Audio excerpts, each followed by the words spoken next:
വൈദ്യുതി car charge ചെയ്യുന്നതിനിടെ കെഎസ്ഇബിയുടെ മന്നം സബ്സ്റ്റേഷന് സമീപമുള്ള വാഹന ചാർജിംഗ് കേന്ദ്രത്തിലെ ചാർജിംഗ് മെഷീനിൽ നിന്ന് മുൻ നഗരസഭ വനിതാ കൗൺസിലർക്ക് ഷോക്കേറ്റു.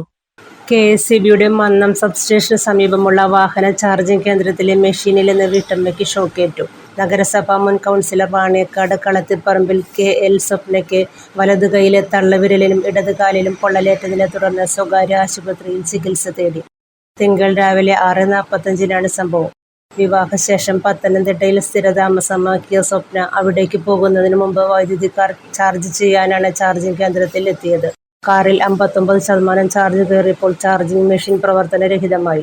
വൈദ്യുത ബന്ധം നിലച്ചതാണെന്ന് കരുതി അല്പനേരം കാത്തുനിന്നിട്ടും പ്രവർത്തിക്കാതിരുന്നതിനാൽ കാറിന്റെ കണക്ടറിൽ നിന്ന് പ്ലഗ് വിച്ഛേദിച്ചതിന് ശേഷം മെഷീനിലേക്ക് തിരികെ വെച്ചപ്പോഴാണ് ഷോക്കേറ്റത്. തെറിച്ചു വീണ സ്വപ്നയ്ക്ക് ശ്വാസതടസ്സവും തലകറക്കവും ഉണ്ടായി. കാറിൽ നിന്ന് കണ്ണ് ഊരിയിട്ട് മെഷീനിലേക്ക് കണ്ണ് വെച്ചപ്പോൾ കറക്റ്റിൽ നമ്മൾ വെച്ചപ്പോൾ ഈ പറഞ്ഞ ഭയങ്കര വലിയ ശബ്ദം കേട്ടിട്ടൊരു പ്രകാശം പോലെ വന്നിട്ട് പിന്നെ ഷോക്കടിച്ച് വീഴുകയാണ്. എനിക്ക് പെട്ടെന്നുള്ളൊരു കൈ കൊണ്ട് എനിക്ക് ഈ പറഞ്ഞ പോലെ കൈയിൻ്റെ ഇവിടെ നിന്ന് പൊള്ളിയിട്ട് ഈ വലത് ഭാഗത്ത് തന്തവരിൽ പൊള്ളിയിട്ട് പിന്നെ ഇടത് ഭാഗത്ത് നമ്മുടെ തൊടയുടെ 2 ഭാഗം പൊള്ളിയിട്ടുണ്ട്. ഡോക്ടർ പറഞ്ഞത് കറണ്ട് പാസ് ചെയ്തിട്ട് ഇങ്ങനെ ഇറങ്ങി പോകണ ആ ഒരു ഇതാണെന്ന് ഡോക്ടർ പറഞ്ഞു. അപ്പോൾ പിന്നെ ഹാർട്ടിന് ഭയങ്കര പെയിനുണ്ട്. അപ്പോൾ എല്ലിൻ്റെ എന്തോ ഇതാണ് ഡോക്ടർ പറഞ്ഞേക്കുന്നത്. എന്തായാലും അഡ്മിറ്റാണ്.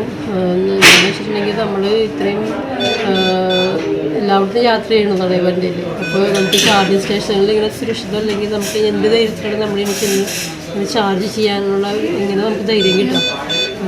അപ്പോൾ അത് നമ്മൾ ഈ ചാർജിങ് സ്റ്റേഷനിൽ വെക്കുമ്പോൾ കുറച്ചുകൂടി സുരക്ഷിതമായിട്ടുള്ള രീതിയിലുള്ള ചെയ്യണം എന്നുള്ളതാണ്. ഇത് ടയറക്സ് എന്ന് പറഞ്ഞ കമ്പനിയുടെ ചാർജിങ് സ്റ്റേഷനാണ് വന്നിട്ടിരിക്കുന്നത്. അപ്പോൾ ഞാനിപ്പോൾ 1.5 വർഷമായി ഉപയോഗിക്കുന്നത്. ആദ്യമായിട്ടാണ് ഇങ്ങനൊരു സംഭവം.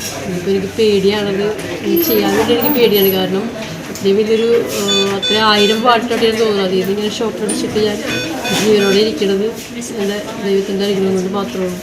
അപകടത്തെ തുടർന്ന് താൽക്കാലികമായ ചാർജിംഗ് കേന്ദ്രം അടച്ചു. 2022 സ്ഥാപിച്ച മെഷീനിൽ നിന്ന് ഇത്തരമൊരു സംഭവം മുൻപുണ്ടായിട്ടില്ല.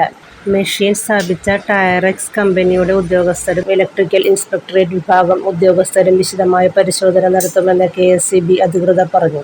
സ്വപ്ന പറവൂർ പോലീസിൽ പരാതി നൽകിയിട്ടുണ്ട്.